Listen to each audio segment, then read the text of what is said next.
Good morning, everyone. It's 6 minutes after the hour of 6 a.m. It's Thursday, October 10th, 2019, 20 degrees outside, and Shane and I were battling over.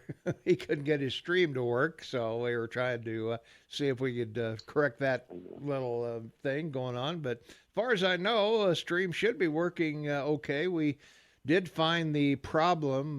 It was a Microsoft update, which any of you who have Windows know that they send you a Microsoft update about every 10 seconds, some patch or something. And whenever that happened, it just disconnected the stream and it had to be reconnected again. So we're going to we'll turn that off and do the updates maybe, I don't know, in the middle of the night sometime or other. So anyway, but that's the story, and we're sticking to it. So, well, my forecast was right on, Shane. We got snow, and more snow. So it was. I went out and boy, the snow in our driveway. We got a really. I mean, you should. Well, I don't know if you probably seen my driveway. I guess I mean, it's takes forever. It's if it's an inch, it's 25 feet long. I mean, come on. I mean, I'm out there with a snowblower and it's at the top of the snowblower. The snow is. Come on. I'm out there going, wait a minute, what's going on here? I got my trash cans out there. It's got about 6 inches of snow piled on top of it, and I'm going, come on, man. This is October. We're not supposed to get this till Thanksgiving or sometime around there. So. Hey, listen, 2 months ago you said 20 feet of snow, so here we go. Well, here we go. I don't know. Maybe October's our February. I hope MSU cleaned off their rooftops. Oh, man. Yeah. And shook the trees. Yeah, shook the trees. Absolutely. Well, Thursday, that would be today. We got a 30% chance of snow before 7 a.m., so you may have some snow on your way to work this morning, but no significant accumulation. Will nothing to worry about. So, and let's see, Thursday night, clear with a low around 11, and the wind is around 5 miles an hour, so that should be no big deal. Friday, it's going to be sunny with a high near 40, and Friday night, mostly clear with a low around 21. No snow or anything in the forecast for there. For the game on Saturday, Sunday with a high near 47. Saturday night, mostly clear with a high, or with a low, as I should say, around 27. And then sunny and high near 51 on Sunday. And Sunday night, slight chance of rain or snow between 1 and 4 a.m. Then a slight chance of snow after that. But a low around 31 on Sunday night. And then on Columbus Day, a slight chance of snow before 1 p.m., then a chance of rain and snow mixed between 1 and 4. And you'll have a high of 48 on Columbus Day, or if you want to be politically correct and a slave to government, it's Indigenous Peoples Day. So I don't know. These people go nuts on me. Over the simplest things, too. I know, they do. Come on, we got an opioid crisis, and you're worried about Columbus Day? I know, it's unbelievable. Please give me a break. It's almost too funny. Yeah. From our text line, Shane, we got questions for you. Good morning, Shane. Tell us about Canadian Man series called Trailer Park Boys. Oh, my God. Funniest, hysterical, absolutely freaking fracking I've ever seen in my whole life. They don't even carry it at the Bozeman Public Library. I guess they aired for 10 seasons, and something about from season 8 to 10, there were too many revealing parts of female anatomy. They had to go to Netflix. So is that one of your must-see shows in Canada, Shane?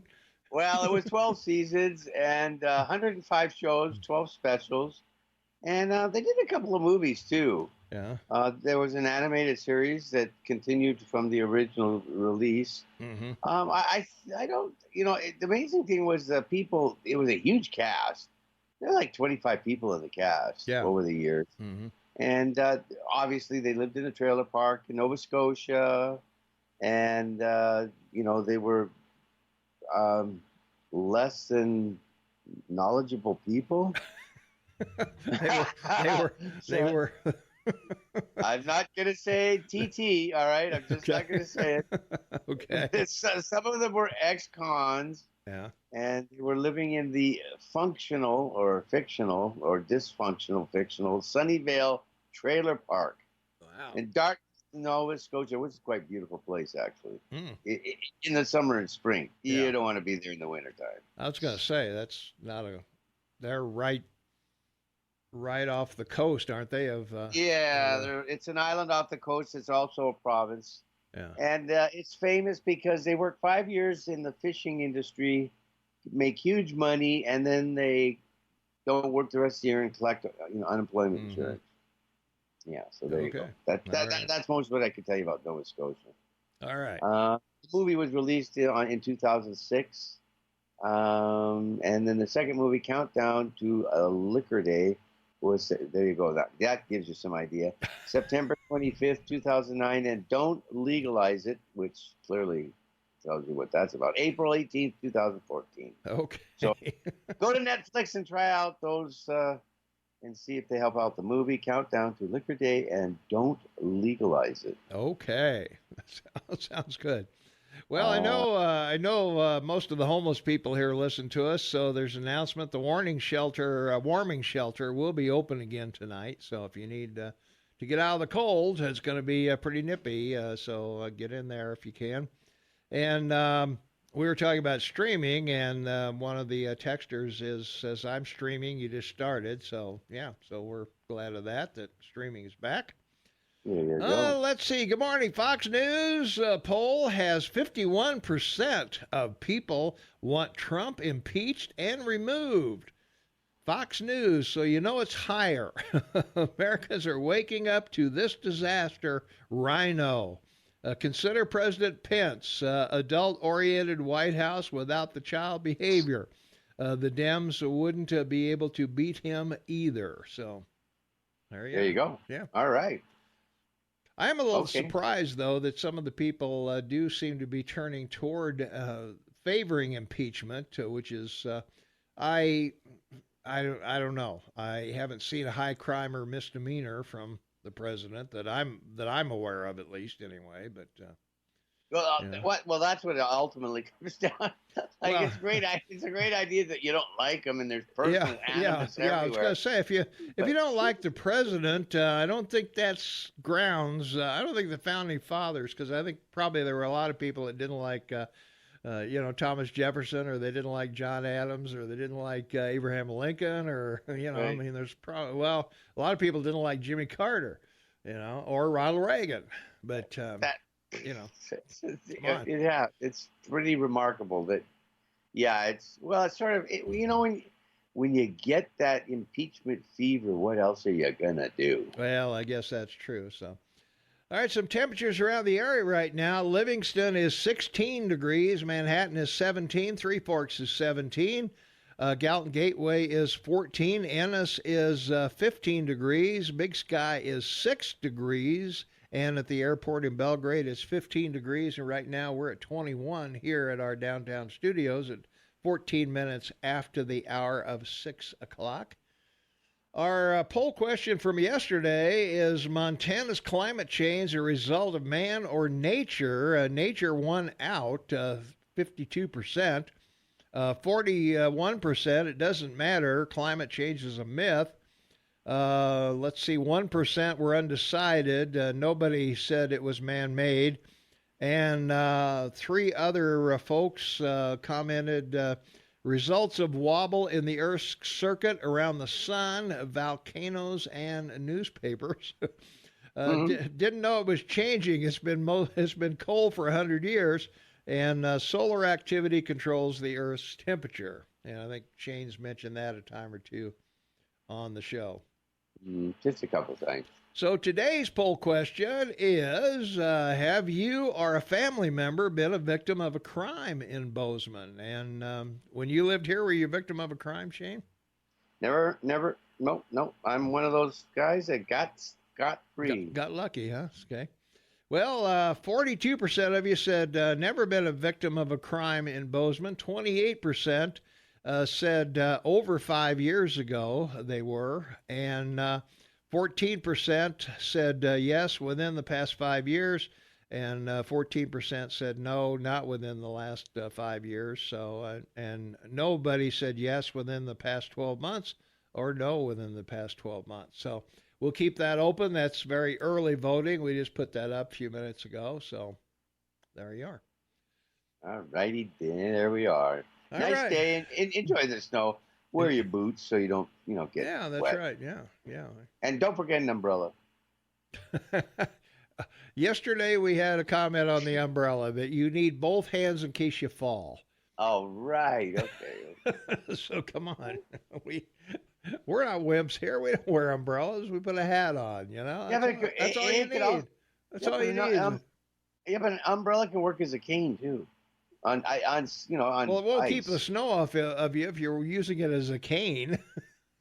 In emergency, like ice. Oh, okay. So you put it down, you get inundated with snow while you safely walk across the ice using your umbrella as a cane. Yeah, exactly. It works out well. Okay, especially folks. That's why they're on the metric system still. That's why, especially with Tom following you with a hose. That's right. Yeah, you don't want me following you with a hose. Okay. We got to take care of the farmers, ranchers, and all those folks. We'll be back with this day in history and some local stuff right after this. Coming up at 7:30, we're going to give away some football tickets as well. So we got 2 tickets to give away on the phone. We got 2 tickets to give away on our app chat line on AM 1450 KMMS on your smartphone. All you have to do is go to the app chat line and text the word homecoming, and you'll be in the drawing to get 2 tickets. We'll close that at 9 o'clock this morning. The app chat will close down at 9 this morning. Well, it won't close down, but the voting will close down. Yeah. So get us homecoming, and we will get you some tickets to this Saturday's game against Sacramento State. And we'll be right back. Yeah, it'll be good. We'll be right back. 24 minutes after the hour. It's Thursday, October 10th, 2019, 20 degrees outside. Shane Taubman, half man, half amazing in Vancouver, British Columbia, in the wonderful country of Canada, is on the line. Tom Eagle up, your morning mayor. This is the KMMS Morning Soapbox with Tom and Shane. Mike McCormick will join us at 7 o'clock to talk about the crazy swings of the market, Shane. Jeez. Yeah. Thing went up 200 or 300 points and sunk 200 to 300 points overnight. So Yeah, I don't know, a lot going on. And China, I don't know. They're sending a big delegation for these trade talks, but I don't know. A lot of people are wondering what's going on. Of course, we all wonder what. Yeah. But the problem that is your politics, which is it's just interfering with what your president can do, and as you said at the outset, for what they keep talking about wanting to get rid of him, but Yeah. but they're purposely doing it all. I mean, there's no question about it. They have from the beginning. So. From our text line, 478-8298, I think it's childish how they hate him, talking about President Trump.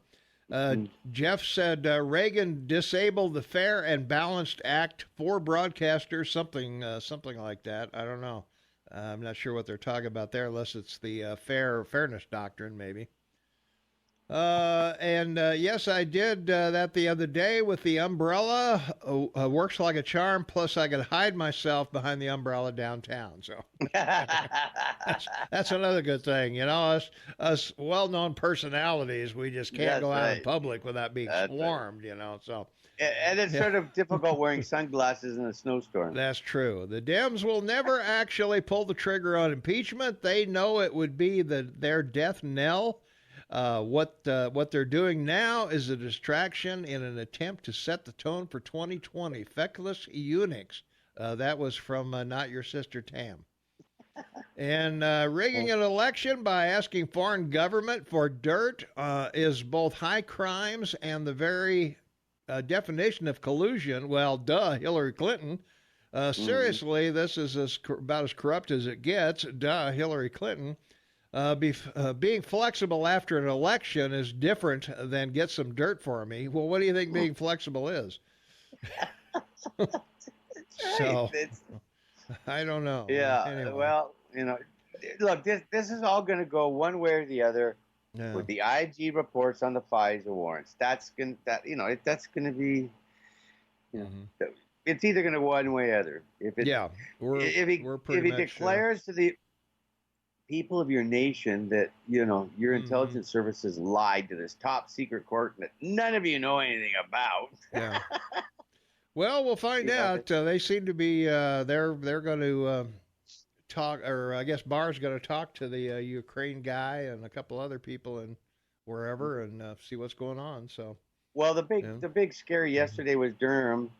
Out of Connecticut, he's hired more investigators, and Barr's gave him the Hmm. bar the door, baby, let's go do this. So we'll see. Yeah. Well, I don't know. I wish they'd get on with it. You know? Well, they're trying to. The problem is it's just like one whistleblower comes in, and then for a week we've heard there's a second one, and he hasn't shown up yet. And a third one, I think. Oh, and the third one, yeah, There's a yeah. third one too. And plus the polls are beginning to swing in favor of impeachment. Fox isn't the only one, but Yeah, Fox came out 51% there. We can check that on realclearpolitics.com I and guess so. see what the consensus is over there. So, I just find that fascinating. He has not done anything that's impeachable, and with everything he's tried to do and done, yeah. that people would, yeah, that's just weird. Well, it's like the NBA, right? We talked about that. Oh, yeah.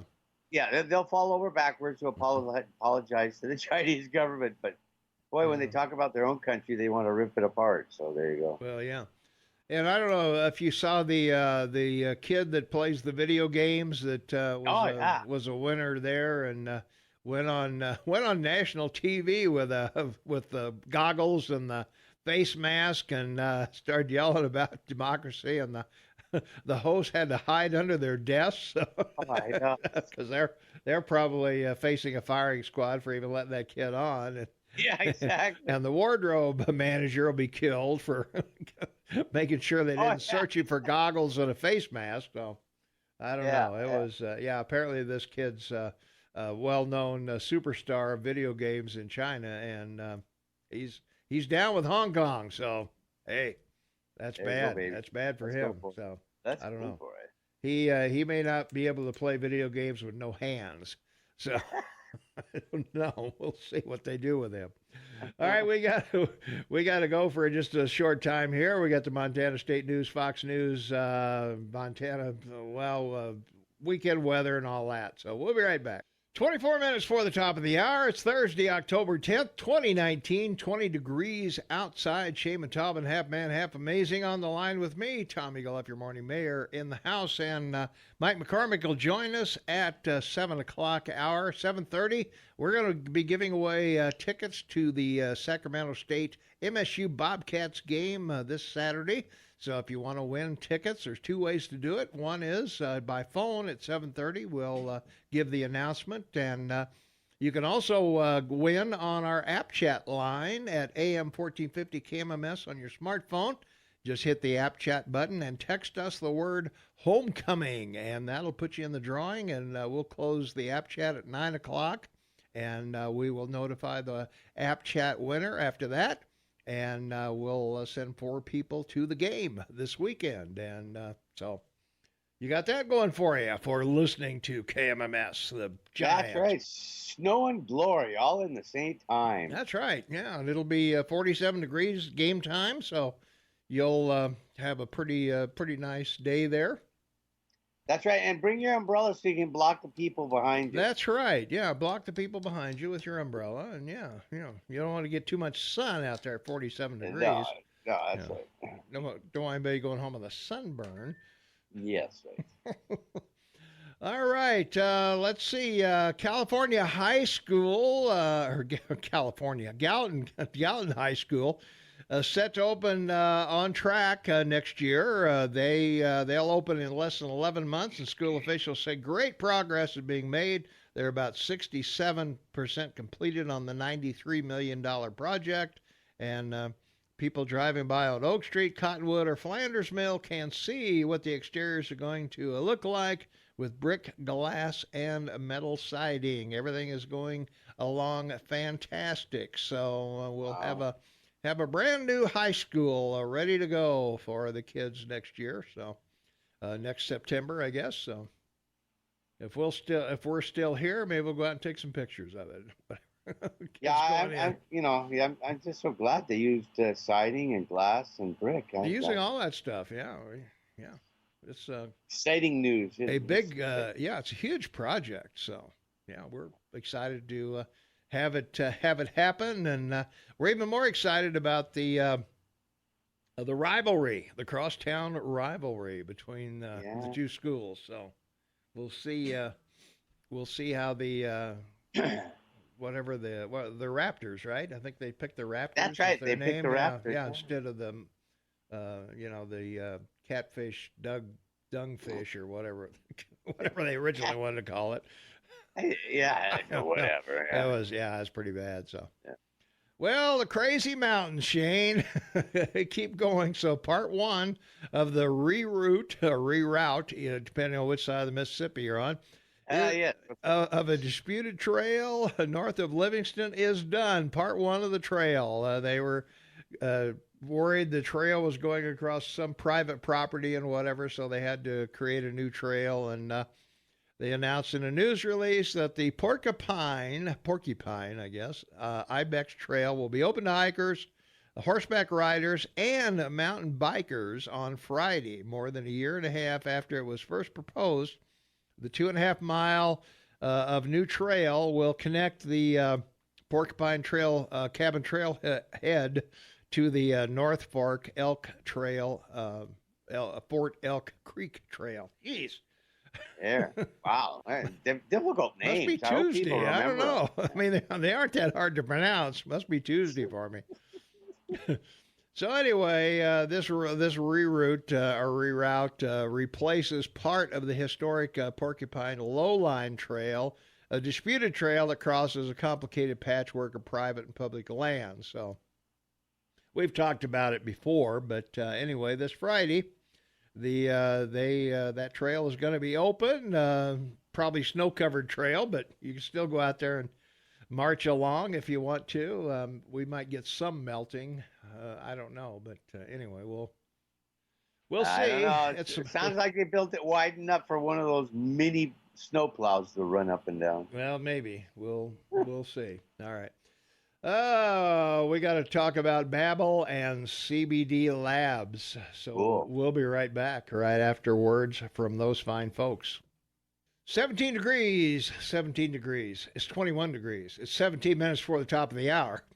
This is a hard day for me, Shane. This is a tough morning. I don't know. Maybe I took my meds too early. I don't know, man. I'm having a serious issue here with reading stuff. Yeah, you should just take them all at once instead one at a time. Okay? I need to take a deep breath, I guess, and just relax here a little bit. Well, in other local news, county voters are going to decide on the Law and Justice Center and whether we want to have nonpartisan local elections. What do you think of nonpartisan? Should we know they're Democrats or Republicans, or is that just do we really care? Is there that much difference there? They live in our community. They share our taxes. They do whatever, they're same as we are, I guess. Do we really need to know their party affiliation? Apparently the ruling class is determining whether or not you have the knowledge to pay attention to the elections and should know the candidate's party. So there you go. Well, I guess, apparently. So, but anyway, you're going to receive mail ballots in the next couple of weeks, and you'll be asked to decide whether to increase taxes to replace the Law and Justice Center and whether to make county elections nonpartisan. So the bond for the Law and Justice Center, $59 million bond issue, that would increase property taxes about $30 annually for the owner of a home assessed at $200,000. And I'm not sure how many homes in Bozeman are $200,000 anymore, Shane. I don't know. I think you got a Cabela's 10 under I-90, maybe if you're going to pay $30, but I don't know. But anyway, that's a sweatshop way out in the valley. That's right. Yeah.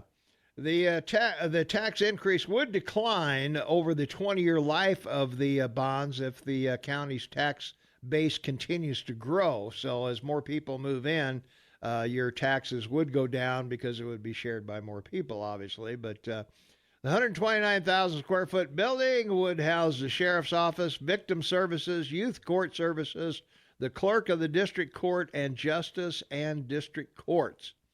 So. Okay, so now that you finished your talking points, clearly in favor of this, will it pass? I don't think it'll pass. I think too many people have a sour taste for the Law and Justice Center just because it's come up so often. And plus, you're going to have it with that $200 increase in to cover the parks. And I think most people feel they're just tapped out. $30 doesn't sound like a whole lot on a the owner of a house at $200,000, but more likely it's going to be more than that, and it's just going to be added to taxes that people are already paying. I think we need a new Law and Justice Center. It's an old building, and there's even if we could fit people in there, I still believe it's too small for future expansion, and that would cost more down the line. And we're going to have to add another judge sooner or later. So, we did the same thing with the jail. We goofed around with the jail 3 times. It was on the ballot. We finally got it passed, and we all lived with it. We're fine. And so for the mayor, I got to ask. So what'll the turnout be? Oh, for this election in November, very low. Yeah. Very low. Yeah. 35%? No, I don't think so. Less? Yeah, it'd be less than that. 18%? Yeah, maybe. I don't know. Oh my gosh. Okay, well, I'll be brave and ask the people of the Gallatin Valley to go vote. It's an amazing thing and a right that most people in the world have no idea and don't. Yeah. So I'll say 35%. Okay. But that's still a plurality. It's it's not. Yeah. Well, it's a mail-in ballot, and whether people take the time to fill it out and do everything and mail it back and whatever, because the things on this, there's no big issues. There's no real controversial issue, although you could make a case the Law and Justice Center is. But I think, as I've said in the past, when you see Law and Justice Center, man, you just turn around and go the other way. And I feel sorry for the county commissioners who are going to be in here tomorrow. And, they really think this is seriously needed. And, if we build the safety building and get everybody out of there and see what kind of room is left, and if it's not enough, then they got to live again in cramped quarters for 2 years until they can build another one. So or have another vote. Yeah, or have another vote, and then that'll be 2 years after the vote before they can build the building. So 4 years away. Yeah. So I don't, and construction costs are just going to increase. So, and they did with the jail, as we know. We turned down the jail twice before we finally got it going. And every time it was more money. So. Well, yeah, it's not like building a smart house. This is a highly technical building. Well, it is, yeah. Highly technical building, yeah. Yeah, you're going to have more, you got to have ADA in there. You got to have security issues, all kinds of things that just aren't in a normal building that you would have. And, so. Anyway, we got to take another short break here. More from Babbel and CBD Labs. I mean, if you didn't get it the first time, we're gonna inundate you with it again. So here we go. 8 minutes before the top of the hour, it is Thursday. It's October 10th. It's 2019, and the temperature is 21 degrees outside, Shane. So, And we've got snow on the ground, a lot of it. So, what do you think? Well, a lot. I mean, it's right. This is right across the northwestern part of the continent. So Mm-hmm. it's a moving in quickly, baby. It's up here. Oh, man, you should see the snowpack in the Yeah. upper elevations here already. Mm-hmm. Wow. I Yeah. mean, it's huge. So it's early snow for spring runoff. Terrific. Well, despite the early winter, they had a packed room at the Bozeman Public Library conference room Wednesday for a forum hosted by the Bozeman Business and Professional Women, the League of Women Voters, and the Bozeman area and the library for the candidates for the city commission. And well, Brian Lemire's CPA is in there. Cindy Andrus, both are running for the mayoral seat in 2022. And the remaining three, nonprofit worker Zachary Crum from Tenants United Transportation Planner, Mark Egg, and economic researcher Michael Wallner, hope to get the commission seat rather. The longtime Commissioner Jeff Krause will leave at the end of the year. So, wow. Yeah, so we're going to have a battle there, and looks unfortunately as though our city commission is finally going to be 5 liberals, and that's, well, I don't know. Not that Krause and 4-1 votes is any better, but yeah, it looks like we're finally becoming Missoula South, and. So, but anyway, they're touting affordable housing, of course, something that's impossible to do, and in my humble opinion, because there's just no way to regulate all the unintended circumstances that come with affordable housing. So, if you qualify for an affordable house, how do you pick the people that get it? Fairly, and it's all based on guilt. Well, yeah, it is, and yeah. it's all based on more power and more tax money, yeah, and a misrepresentation of the use of that money. So we all know what this is about. It's just people vote for it. Yeah. People allow it. Well, they do, and that's the issue. I mean, we've talked about affordable housing, I think, ever since I've been here in Bozeman. That's 26 years, and we've yet to come up with anything that seems workable and fair. Yeah, we were watching. Excuse me, we were watching a Vancouver hockey game last night, and we started talking about this. You won't believe what's happened. I got to tell you this real quick. Okay. So the government of Prime Minister what's his name, turns out they've canceled the vets in Canada's medical care, meaning. Right now, under the statutes of how it's set up, vets cannot apply for or have provincial health care, which is where you get it, all right? And then it's free for everybody. Because they're under the auspices of the federal government, that by constitutional order, the federal government's to take care of them. Written into our new constitution, it's only 40 years old. Anyway, so the federal government, Mr. Trudeau, decides to cancel the payments for the vets to the provincial medical hospitals, and so they're turning vets away. And there's no federal facilities for vets in Canada. Now, how bad is that? In Canada, you don't have if I show up at the emergency room, I'm guaranteed care? No. You don't have that? No, and if you're a vet, no, because the government's not reimbursing the cost. Well, so much for Canada's super health care, huh? But there's no outrage. So we're watching the hockey game talking about this, and everybody goes, didn't people in Vancouver riot because they lost the Stanley Cup game to Chicago? Yeah, right. Yeah, you riot for that. Yeah, but no one will go out, no outrage in the streets because the vets are now without medical care. Like, that's just bizarre. Wow. Yeah, it is. It's worse than wow. That is kind of that's kind of a sad news. kind of thing. Well, just keep it on top of your mind, folks, when you vote in 2020 about what can come at you with medical. You know what I'm saying? Mm-hmm. Yeah. You know, the progressive liberals in your country and ours, they don't do what they say they will, and they do something entirely different just to abuse you. Wow. I'm angry about it, so I'm being outraged. Well, I would think so. And as far as I know, you're not a veteran, are you? No. Yeah. No, I didn't but think so. I know several. I know several. Well, yeah. Well, I don't mean to put you down that you're not one. No, I was in the middle. Yeah. Yeah. In fact, you were up for the draft here in the U.S. and That's right, 72, and just Nixon had a high number. So 72, and I turned 18, and he ended the draft. So there you go.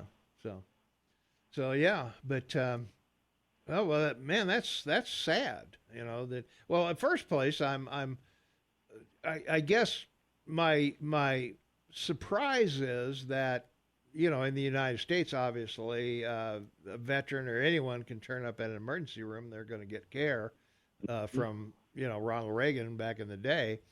The Republic started this whole thing. Yeah, and I was going to say that in Canada, obviously, with your health care, everybody's covered by the, you know, by your Canadian health care, except for the veterans. When you go, right, but when you go into the emergency room, you have a health care card with your picture on it. Right, yeah, you show up because because you're in the system already. That's right. Yeah. So they put your number in, and please go sit down and wait for 3 hours. Yeah. And then but a vet comes in, he doesn't have a card because he can't get one. Because he was in the military. That's right, and they can't say, "Oh, go to the medical clinic down the street," because it's provincial too. Yeah. So they're stuck with paying their own way, I guess, with private clinics. Then is that their option, or bankruptcy, or whatever? Well, no one knows because they don't allow it. This just happened, I guess. It came out during the debate on Monday. Wow. We had the debate for between the six parties. Yeah. Yeah. Well, you got an election coming up, so theoretically, a new leader of Canada could revoke that and put. Yeah, of course, but he'd have to have either. Well, hopefully, if he had a majority. But well, maybe that's why the people aren't outraged, because they're going to vote this month, aren't they? Sometime in the 21st. Yeah, October. So maybe they're not rioting. They said, well, I'll just riot with my vote for somebody else that'll reinstate this, and I would bet somebody's going to run on that. So. All right, we got Mike McCormick coming up next, so stay tuned, and we'll be right back right after this. Welcome to Preserving Your Wealth with Mike McCormick, where we talk about smart ways to invest and preserve your money. Mike is a registered investment advisor with McCormick Financial Advisors in Bozeman, Montana. As an independent fiduciary, Mike does not receive commissions from any of the products or investments mentioned on this program. Consult a professional before making any investment decision. You can find old shows archived at McCormickFinancialadvisors.com. Learn, participate, interact. And Mike McCormick is in the house. Shay Matabin on the line, and Tommy Gallup, your morning mayor, in the house. And how you doing, Michael? We are doing excellent. Good. Only 18 out there. It's not that cold. Not bad at all. We got 20, and according to our infallible temperature global headquarters. On the roof, yeah, I guess, or wherever it is. Probably in the basement somewhere. No, of course, the snowplows are out there running around testing all their new stuff out. They are, and bringing their first bill. But I asked Krause if they could put a shovel on the front of the Bearcat.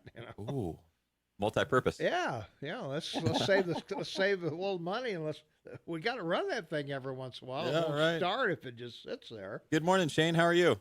I'm great, Mike. Thank you for being in the house. Oh, it's just a pleasure to be with you guys. I'm sure you've covered everything. I'm not sure what I can add. We should just take the rest of the day off, huh? No news. Yeah, we should, yeah. Dow's set to open up down a bunch. Well, what did it do overnight? It swung 200 or 300 points up, down, up, down. Yeah, and that's not that unusual. I mean, it's what happens 45 overnight. Now. Yeah, right. So I don't actually pay much attention to the overnight stuff. I pay attention to the news flow, who comes out with earnings, of course, what developments we have with China and the other hot button topics. But but I don't bother paying attention to the numbers. Actually, I don't pay much attention to the numbers until after the open, to tell you the truth, because there's a lot of pent-up orders going on, a lot of emotional trading that's going on, and that's not what I'm paid to do for my clients. Yeah, we'll open it about a half an hour and see where it goes from there. Right now, we're down about 45 points from the overnight whatever. Right, but, right. And so the broad market's not open. Place, If you put a trade order in, your custodian might have something that they can do for you after hours. More than likely, you're going to get an error that says, hey, you've got to wait till this thing opens up. Well, unless you're in a market overseas or something like that that's open, then. Sure. But well, hey, Mike, what did you think of that announcement TD made yesterday? Of course, that's a Canadian company that has a subsidiary in the United States, principally in brokerage industry. And the stock dropped because they announced no commissions to trade stocks. Great topic. So Schwab didn't start this. This was started with other. Robinhood was one of them. There's some startups where they said, "Hey, we're not going to do any commissions to trade stocks." And if you remember Saturday Night Live in the '80s, they had a wonderful skit about this bank that they just make change. Yeah, that's all they do. That's all they do. They focus on change. We make the money on volume. And how do you make money? Volume. You bring us a quarter, we may give you 2 dimes and a nickel. We may give you 25 cents. It depends on what your particular change needs are. Nickels. It's absolutely hysterical. It was pretty but that has to come to mind a little bit when you're looking at these. These are custodians, is what I call them. And I refer to them as the supermarkets of global investing. They've got stuff on the shelves from everywhere. The advisors like me were your expert shoppers, but the supermarkets are where they take your money and they register securities to you. And if you want to return something, they'll give you money back. These custodians, they make money in a lot of different ways. And that's what Wall Street does, right? They find multiple ways to make money. And they've decided that the commissions is not where they're going to make their money anymore. So Schwab last week publicly made an announcement. I custody with Schwab. They let us know a little bit ahead of time that they won't be charging any commissions. So if you buy one of these and you sell one of these, they're going to let you do it for free. How wonderful. Well, TD Ameritrade was a bit broadsided by that, and that their revenue strategy did not include that happening. Yeah. And so the reason why TD took a big hit, they took a big hit when Schwab announced it, and then I was not aware of the overnight news. But if they said, they have to match whatever Schwab does. It's Coke and Pepsi, those two guys. So it might just be that TD is not as well set up to make revenue out of the other sources as Schwab already was, and so they're a bit behind the game. I think, and I read some great articles that were critical of it, because what it is that you're saying, okay, well, we're not going to charge clients for doing this actual service that they're doing. We're taking one of these and we're exchanging it from, these pants didn't fit. We're going to swap them out for pants that do fit. And I guess we're used to that happening for free these days, but there's actual work that's happening. Sure. So where do they make their money? Well, they make their money by paying you 0% effectively on your cash. And then they're out there making money off of your cash. And so that's more of a traditional banking function. Maybe we're okay with that. But we'd also be okay paying $5 for trades and making money on our cash. In fact, most clients aren't out there trading every day. Yeah. I don't suggest that you do. So really, they're rewarding people. You don't buy a stock today and then sell it tomorrow. Right. I mean, it went up 10 points or something or whatever. Hopefully it does. Yeah. And maybe you should if it goes up. Or if it went down 10 points, you don't sell it the next day. Right. And so, are they encouraging trading to occur, which statistically is in the poor interest of the general public?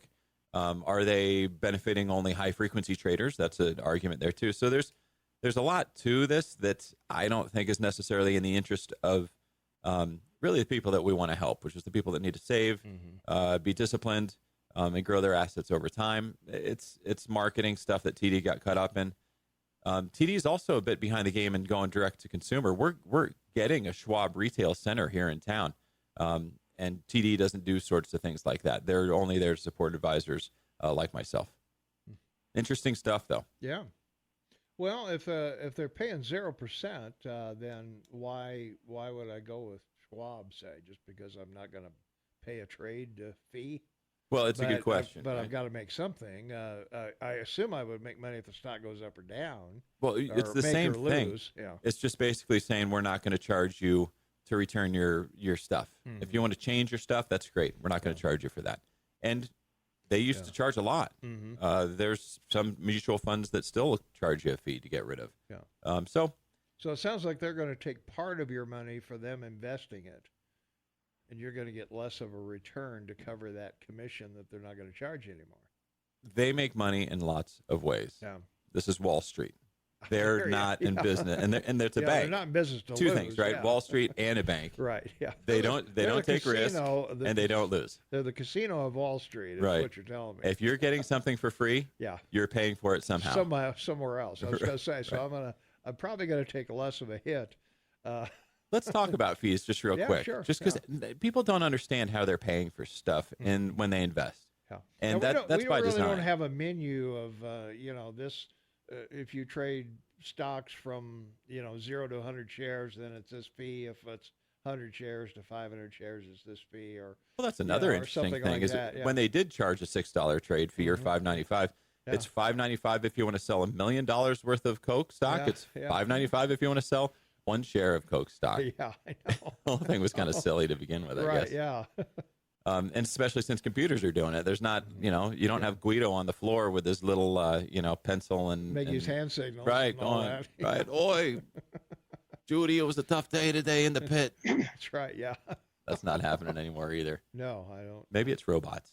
Well, it probably is. Yeah, I would say that's. Let's blame the robots. That's got to be the case. Okay, fees. I can do 30 seconds of Do fees. fees. Right? Let's go. Let's talk fees. 3 people that you're working with typically when you invest money. Your financial advisor, that's your expert shopper. Your custodian, that's the supermarket. This product's on the shelves. Those might be mutual funds, exchange traded funds, or individual stocks. Every one of those entities makes money. Mm-hmm. You are paying every one of those entities either indirectly or directly, or multiple times. Unraveling that typically takes an expert.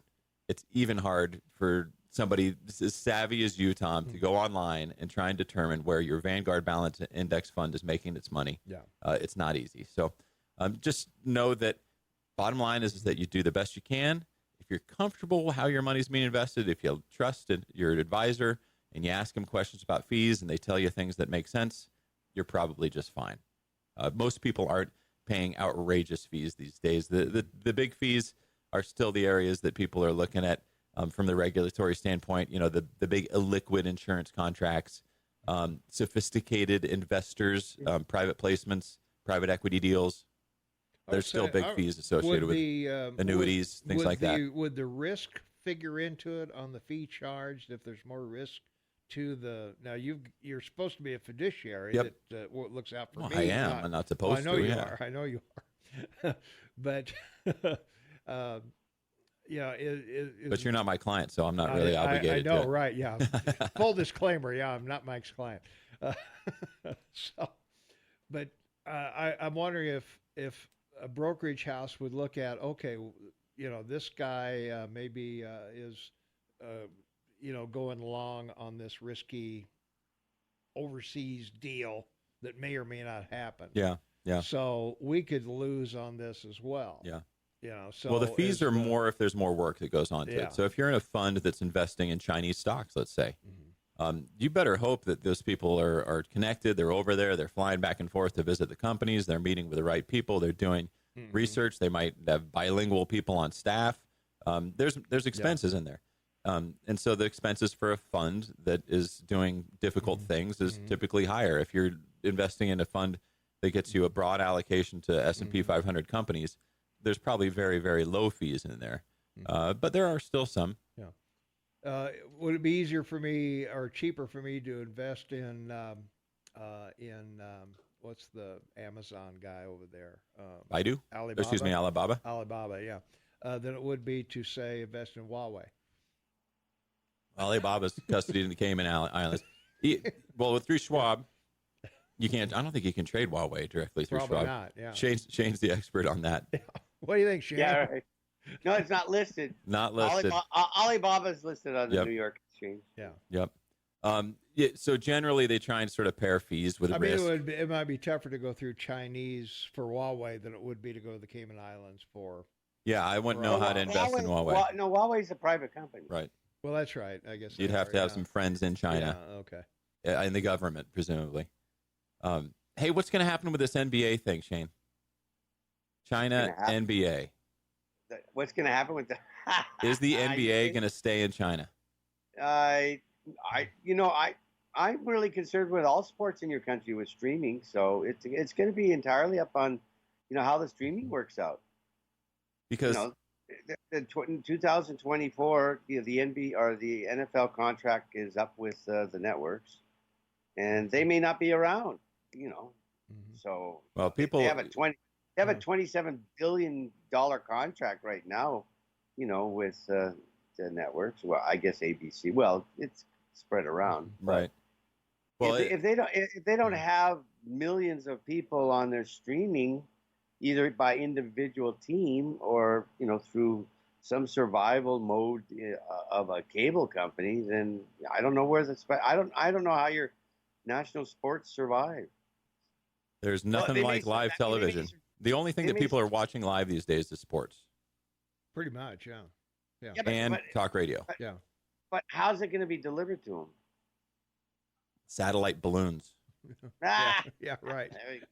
Yeah, Apple's ready to pull that baby out.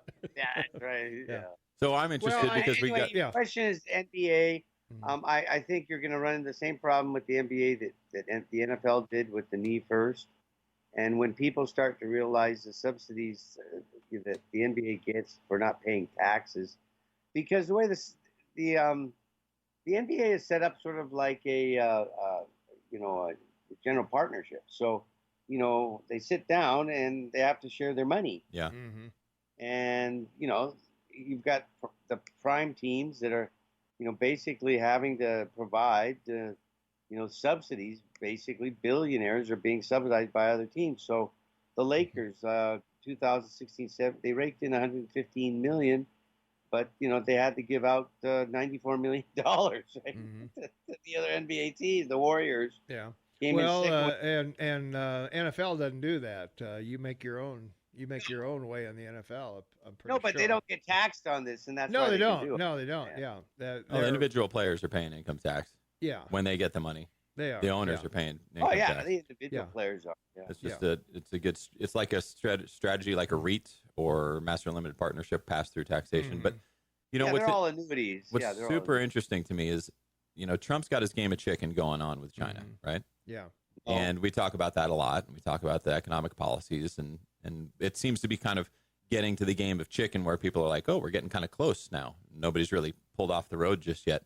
And then on the side, we've got Hong Kong and the NBA that are bringing additional pressure to bear and maybe turning this, what might have been a benign game of chicken where Trump and China can everybody can declare a win and sort of postpone things, or, now the heat just got turned up a lot, where, some of the reports I read say that China is going to be pretty upset if they don't get their NBA. They've really enjoyed it. The McDonald's diplomacy of bringing Dennis Rodman over there and friends has stuck, and that they watch NBA, and it is their number one spectator sport.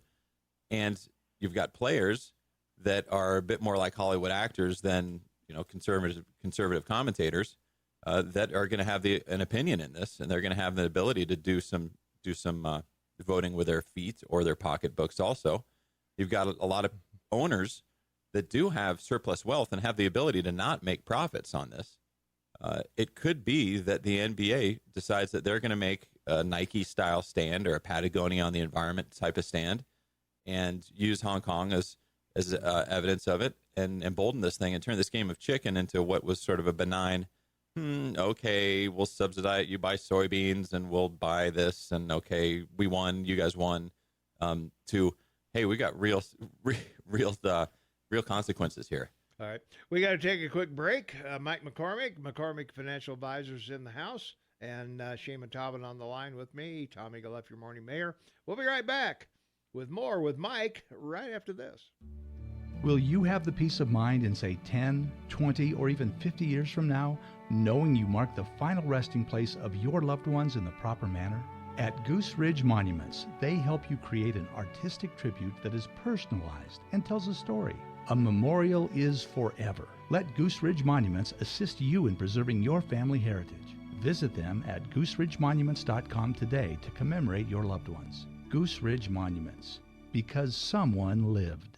When accidents happen, Bozeman Auto Body can handle all your collision repairs. It's tough to deal with everything, so call Ryan and the guys at Bozeman Auto Body. They do it all when it comes to complete collision repairs. They believe every cloud has a silver lining, like getting your vehicle back like new after a wreck.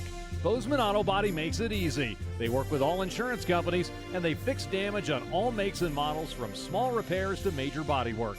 Schedule your car's appointment today. Go online at BozemanAutoBodyShop.com.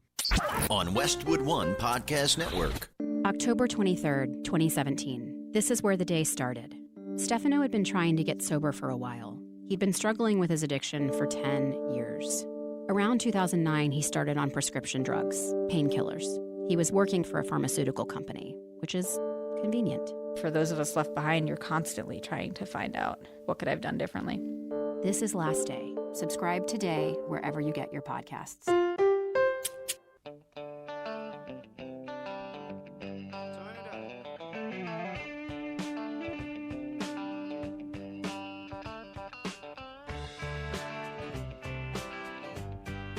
22 minutes after the hour of 7 a.m. It's Thursday, October 10th, 2019. We're going to be giving some tickets away to the Bobcat game at the bottom of the hour. They're playing Sacramento State this Saturday. We're going to give away 2 by phone, and we're also going to give away 2 on our app chat line.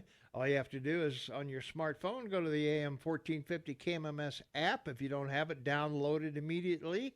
And right next to the listen button is the app chat button. All you have to do is text the word homecoming to us, and we'll close the app chat line at 9 o'clock and pick a winner out of the people who have sent us the text word homecoming. And you'll be seated at the Bobcat game this Saturday. And we'll take callers at the bottom of the hour. So get your dialing fingers ready. And you could win 2 tickets to the Cats game, either by phone or on app chat. So either one, 2 ways to win. Go Cats, homecoming weekend. Yeah. The other thing I need to remind you of is BozemanMagazine.com. We are up for favorite local celebrity, news source, local radio DJ, that's Tom and Shane. Radio show, which is, of course, the morning Soapbox, and local radio station, local radio station. And I'm up for most luscious radio voice. Whoa. Oh, man. Give us some of that voice, Tom. I am, it's luscious, man. It is a luscious voice, so get that in there, so. But anyway, a great radio voice is with us. Mike McCormick is on the line, or in the studio, I should say. I am. I've got a face for radio, as they say. That's right. Yeah, me and I have a voice for newsprint and a face for radio. So, all right. So, what else is going on? Well, this China thing. We've got a super delegation coming in from China. I guess there's probably half the population is going to show up and talk to Trump about this, or Lighthizer, I guess, about the deal.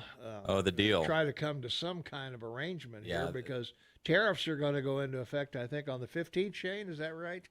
That's correct. I think so, yeah. We're going to have some more tariffs on China on the 15th. But those rotten Chinese are bringing a large delegation, because half of them are going to be going talking to Democrats. Well, that may be, so... Oh, they are. They've already announced meetings. Yeah. Well, I don't know. Yeah. I don't understand how you talk to a Democrat. I don't know. Well, they want to go find out if they think that they're going to really impeach. How do you do that? They're multilingual. You know, they got Mandarin, they got Democrat, they got English. Apparently, I gotta say, yeah. All right. Well, for all the good it'll do them, Trump can impose a tariff if he wants to, and that's what he's doing. So it's a non-issue, I think, with this one. I think that all the expectations for a grand deal were watered down. It was going to be a pseudo deal that might have been able to be marketed effectively, but this NBA thing is going to the market's saying right now. The NBA story is going to way overshadow that, because it's not in the control of either one of them necessarily. Yeah. Well, that in Hong Kong are the two other things that are, has China kind of on the ropes. Here's one thing I'm wondering. Yeah. How's West Yellowstone doing with Chinese tourists? I didn't get it up there this summer, but hearing stories about busloads and the China's buying the restaurants because they only want to go to restaurants, and they're, we've all seen the signage that accommodates them. I wonder how that tourism is going to behave if because of the dollar strength and them devaluing their currency. If some people are priced out, I wonder if the government's going to restrict tourism. For China to come here, for a Chinese tourist to come here. It's right. So it'd be interesting to see the numbers because there's lots of people planning on big moves. Like I said, they bought real estate in West Yellowstone. I don't know who they is. I assume somebody backed by the Chinese government somewhere, but I don't know. And then there's lots of people that were making money putting together tours where, buses and stuff. I remember one time I was going down the Yellowstone River and we're fishing and look up and I had about 50 cameras on me. All from the Chinese bus. And it was, I felt like a rock star. It's like, all right, could better lay out my best river runs through it cast right now. Be a good time to catch a fish. I don't know where I would have gone to get a copy of that picture. But anyway, it'd be interesting to see how that population is are they at Old Faithful? I didn't read about any of them falling into a hot pot this year, but I think they're generally well mannered and follow the rules pretty well. I would think so. I think they're used to being following rules, walking the yellow line, doing in their own country. Right. And James Dean hasn't happened over there yet. Yeah, but I mean, coming to a country where you can go wherever you want to and do whatever you want to do, I guess. Slap a bison on the butt. Yeah. I'm sure they're going to do that. So. Well, we got earnings coming out. Yeah. Earnings from your third quarter. We just had the beginning of the fourth quarter. This is how the calendar of money works. And the publicly traded companies, all 3,672 of them above $5, need to report what happened last quarter. This is by regulation. SEC audits these things, and it provides transparency and hopefully assurance to investors that the companies are doing what they said they were going to do and that things are hopefully going pretty well. When we have earnings coming out, usually that's the news, and the rumor is when you see movements in their stock, the rumor ahead of time. And just like Christmas, we set expectations low for our children so that we can over-deliver. And I've seen a lot of reports out there that say, we've been doing this Christmas move a long time where we reel back expectations. Earnings are going to be low, make people concerned so that we can give them a positive surprise, because over time, 2/3 of earnings exceed expectations. We will see if we're able to do that yet again. There's a lot of concerns that right now the wind is dying down on this one, and we've been crying wolf too long about being able to exceed them. Proof's going to be in the pudding. We're going to see probably continued volatility in the stock market. I don't think we're going to see a big pullback. All right. Not one that's sustained anyway. All right, that wraps up for the first half hour. Mike's going to hang around with us for the second half hour. We got Montana State News, Fox News, Brooke Foster Weather, Bryan Law Firm, Big Sky Mattress, and a lot more to come. Good people. Yeah, we come back. We're going to talk a little more about Hong Kong and possibly the bond market. So. Oh, boy. And savings. We like to talk about savings. What to do with your cash. That too. All right. We'll be right back after these important words. 24 minutes before the top of the hour, Mike McCormick of McCormick Financial Advisors in the house. Shane Matobin is on the line. What do you got, Shane? Oh, not much. I'm just counting out, making sure you're getting everything right when you're coming back on. Okay. Yeah, the time. Teamwork. Oh. Teamwork. I just tried to prompt you. Got to get you mean like it's Thursday, October 10th, 2019, 20 degrees outside, and 24 minutes before the top of the hour? I got it, man. All right. Yeah. Mike McCormick in the house, McCormick Financial Advisors. Markets have opened, and they are up 5 points. Green. Green for the day so far. 0.03%. I know, yeah. Oh, 0.04%. And the 10% or the 10-year Treasury, 1.5. Go ahead and get that ski pass. Yeah. Hey, we were going to talk about ski passes. Ski season. Ski season's coming. It's coming. Yeah. It's here. Well, you could probably go up there and ski now, as much snow as we got yesterday. There are knuckleheads doing it, and I guarantee if you went to the emergency room today, you could see half of them. You could find half of them there. Probably, yeah. Let me put that out there as the public service announcement. I've been a skier for a long time. Yeah. And I know a lot of people that have missed their entire ski season because they go out on days like this. Yeah, go out too early, and the stumps aren't covered yet, are they? Stumps aren't covered yet. The rocks are still sharp. Go ahead and let the kids do it, you know? Yeah, because they don't have as far to fall as I you guess. do. I guess. And yes, avalanches do happen. It was sadly 2 years ago that we had 2 experienced backcountry mountaineers die in an avalanche during conditions not too different than what we're seeing right now. So if your loved one, if you're listening to the show, obviously you've got the bandwidth to not be getting irresponsible out there. But if you do know somebody out there, the avalanche website is not yet operating. They're not giving forecasts yet because there's not enough snow. If you're going out hunting, this is another big group that's in danger out there right now because the snow, of course, makes hunting more seasonally effective. And so be careful. You got to know the warning signs. The big problems happen when things warm up, when loads increase. And then, you know, there's rocks everywhere out there right now. So be careful. There are, yeah. When we're talking about gearing up for ski season, you know, a lot of people move to Bozeman for the lifestyle. A lot of people are finding out that the lifestyle is really expensive. They are, I'm sure. Sorry. That's okay. Primarily in housing. We should have warned you before you came. Yeah. So if, you know, a lot of households are stretched to where their housing costs for their rent or mortgage is more than a third of their income, which as a metric, I think is even too liberal. I don't think you should be spending a third of your income on housing. So if you're more than that, you know, buckle down, realize that you're not leaving yourself a lot of wiggle room. Make sure you have good emergency savings there. Maybe it'll work out well with your investment in your house. But when you come across a thing like ski season, now if you have kids, you're put in the box because all their friends are doing it. It's the thing that the kids are talking about. It's the cool thing to do. So you want to keep up with the Joneses.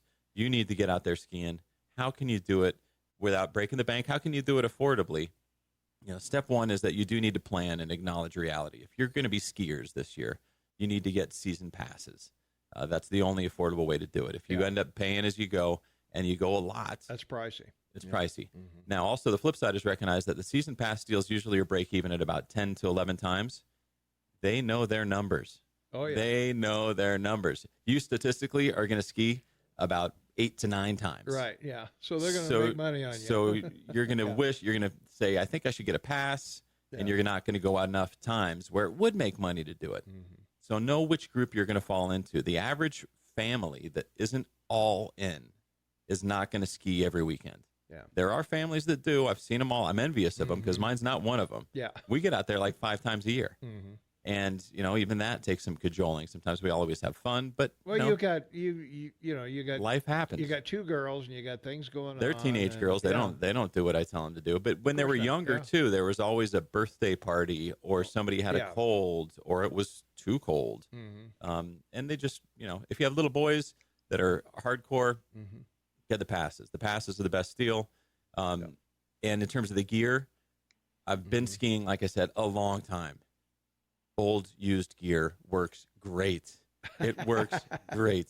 And you know what's great about Bozeman too is that the kids don't really care who's on the hot gear. I think in a lot of places, you know, they care about what car you drive, they care about what you wear. You're lucky that you're in a town like this where people, it's okay to have a sticker on your ski that says somebody else's name or it says it was in the rental thing. You want to make sure they're safe, make sure the bindings are adjusted by a professional, but don't spend any more money on gear. And you know what? Skiing in jeans is still cool. You don't need $400 ski pants. You don't. It doesn't get wet here. I know. You can wear jeans. Yeah. You can wear. It's not a wet snow. Right. It's dry snow. Right. Yeah. So the gear that you wear 5 times a year, you shouldn't spend very much on. You should get the pass or the discount card. There's my 2 cents. All right. We got to take another break. Shane, we got a caller on the line. So if you could take care of that, we'll be right back right after this. 15 minutes for the top of the hour. Mike McCormick's in the house. Shane Matobin on the line, and Tom Eagleoff, your morning mayor. And, we're talking about the markets in general. They've been all over the place here. And I think one thing that affected the market a couple of months ago was when the Chinese came, the market skyrocketed, thinking there'd be some kind of deal. And this time it's pretty anemic. We're up 22 points, 23 points at the moment. So it's going to be a long go. yeah. And most portfolios for the past 12 months, if they have any diversification around the besides the S&P 500, are probably about 0% return at this point. Mm-hmm. And if you go back 2 years, it's not a whole lot better than that. Yeah. And so one thing I want to point out to people is that if for a long period of time we have this environment of anxiousness, of a lot of scares that don't really materialize, we might be building a good footing for going higher. And a lot of the analysts right now say, with third quarter earnings coming, we have so much bad news baked into this. And of course, the NBA Hong Kong thing is new bad news for the markets, that there is a potential for things to go up. Maybe that might be greater than for them to go down. Mm-hmm. Everybody's got extra cash. Bottom line is, as I always say, if you've got retirement money that's over 10 years, I would not change your allocation. I would continue to make your contributions. Hopefully you're productive and you've got extra cash right now. I still love a 2% money market fund that makes people feel really comfortable, or a CD at your local bank. Pay down some debt. Somebody just said they paid off a note the other day and got a guaranteed 4% return. Wow. Guaranteed. They're not even paying taxes on that gain. So at an after-tax guaranteed return, it ends up to be more like 5%. Yeah. So don't discount sort of rebuilding and restructuring. Tricky time to take risk. I know a lot of people are still getting in their local real estate out there. I'm not going to say that there's all the money's been made in real estate. All the money will continue to be made in real estate. Just make sure you can hold on to it should we go through another cycle. True. Yeah. And you got some things you need to talk about, right, Tom? Mm-hmm. Well, the only thing I need to talk about is that we've got to give away some tickets to the Bobcat game. I want to go. How do I do that? Well, it's really easy. You can be whatever caller I name when we open the phone lines. That would look bad. Yeah, that'd look bad if you called in from here. Yeah. But you can also be on our app chat. App chat line at AM 1450 KMMS on your smartphone. Okay. Right next to the listen button is our app chat button. All you have to do is text homecoming to the app chat, and you'll be in the drawing. When does that happen? That ends at 9:00 today. So I can do that anytime between now and 9, which is an hour and 15 minutes from now. Yep. And then I'm entered to win. You're entered to win. How many tickets? 2. 2 tickets. Oh, wow. So we'll give away 2 tickets on the phone. We'll give away 2 on the app chat line. And everybody sits together and gets to know each other. They do, and they get to talk about how great Shane and I are. Yeah. Are there seats right next to the Wyoming NPR box? I'm sure they are. Yeah. Okay, good. Yeah, I'm sure that's where they are. So you can hear Yellowstone. That's good when you want dialogue. You can hear Yellowstone Public Radio talking about the Bobcats are obviously Democrats because they gave up. They were. We want dialogue. Penalty there. So understand your neighbor. That's for sure. All right. We got to give away some tickets. 522-TALK is the number, 522-8255. We will take the third caller. So get your dialing fingers ready and go for it. We'll be right back. All right, thanks, everybody, for calling in. We have a winner. Andy's going to get 2 tickets to the Cat game, so we appreciate everybody calling in. And so we'll clear out the phone lines here real quick, I guess, or try to anyway. There we go. And, as the independent authority, this was conducted fairly equitably. It was fairly and equitably. No animals were harmed. No animals were harmed, that's for sure. Please All right, yeah. Well, if you didn't win this time, you still have a chance. You can go to AM 1450 KMMS, our app, and text us homecoming on the app chat line, which is right next to the listen button, and we will get you taken care of with that. So, by all means. By all means. Shane Matavin on the line with me, Tommy Gillespie, your morning mayor, and Mike McCormick in the house. Everybody wants to be like Mike, and there you are. So. And that's kind of where the NBA popularity in China began with the Michael Jordan success. They did a deal in the 80s, I was reading, where they broadcasted free NBA games throughout the country. Then, of course, we led into the Dennis Rodman nose ring diplomacy period. And now we're here. I find this story really fascinating because it is something that Trump can't control, this one. And neither can China control this one, too. So what, again, was looking like an an organized game of pretend chicken in my mind with these tariffs. Everybody was going to sort of make a small concession and then come back and declare a victory just in time for an election or whatever, have you.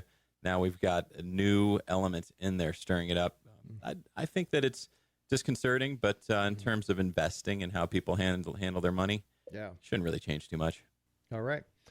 We got a question for Mike. Good morning. My primary objective is asset protection in this volatile market, mitigating exposure, but at least keeping up with increasing costs of living is most important. What advice do you have for me? Great question, and it is a simple and super boring answer. The best answers usually are CDs at your local bank are, by definition, they track the rate of inflation. Now, not by definition accurately academically, but the rate of return that they need to offer ends up tying close to inflation. You can ladder them out. A laddered CD is a wonderful thing, or bonds if you're feeling more risky, but you don't get much return for the risk in that regard. But the ladder idea is that maybe every 6 months you have something maturing where it is redeeming to you the full cash amount that you put in, and then you have a new choice. If you had three $50,000 CDs that would mature in 6 months, a year, and 18 months, every 6 months you would have liquidity coming in. You'd say, whew, that worked out well. That was a good choice. I got to sit out of the stock market. I didn't lose any money. I made a small coupon. I want to do that again. So then you go buy the next one out for the next 18-month period. It's called a laddering strategy for people that are only interested in principal protection and for keeping up with inflation. It's one of the best things you can do because you know what? You get your money back. You get to make changes. Too many of these strategies that are out there that are being marketed to people that are concerned and just want principal protection are illiquid, meaning that they can't decide that they want to do something else. They can't decide that they want to buy the lake house or loan money to their kids or whatever, or handle an emergency. So keeping that liquidity, think of that liquidity as a part of your security. It doesn't get valued highly enough, and that's really where the stock market comes in too, is that there's a lot of things out there that will return more than the stock market with less perceived risk. I don't think there is less risk, but less perceived risk. But they restrict your ability to make changes during the way, and that's where the market investing really excels, is that I can get everybody their money back today if they want it, but there's not many other types of investments that can. So for the conservative investor, that's the right strategy. Now recognize that Warren Buffett says, be greedy when others are fearful. Other people are fearful. I'm not promoting people to take more risk than they're comfortable. But think about 10 years from now, the stock market's going to be higher. It's going to be worth more. And if you've been in cash the whole time, you will have fallen behind. You will have regretted not participating. Right now, I think this past 2 years is a great time to say, you know what, we've taken our risk. Soon, there's going to be some reward for taking that risk. I don't think it's happening tomorrow, but I don't know when. Yeah. Every month I buy a small I-bond. It is tied to inflation. Yep. So through treasurydirect.gov, is that where you do it? Yeah, treasurydirect.gov is where you go. And, I just take out a small one every month. And so if you're a do-it-yourselfer, it beats inflation. So, and of course we could go, we could get scrambled soup on how we measure inflation. Oh, sure. So different strategies work. Just fill in different buckets. Well, the easy thing is that inflation normally doesn't include commodities because they're world markets, not. Yeah, and they don't include a lot of day-to-day stuff, and they include things like health benefits from companies and broader market measures. Yeah.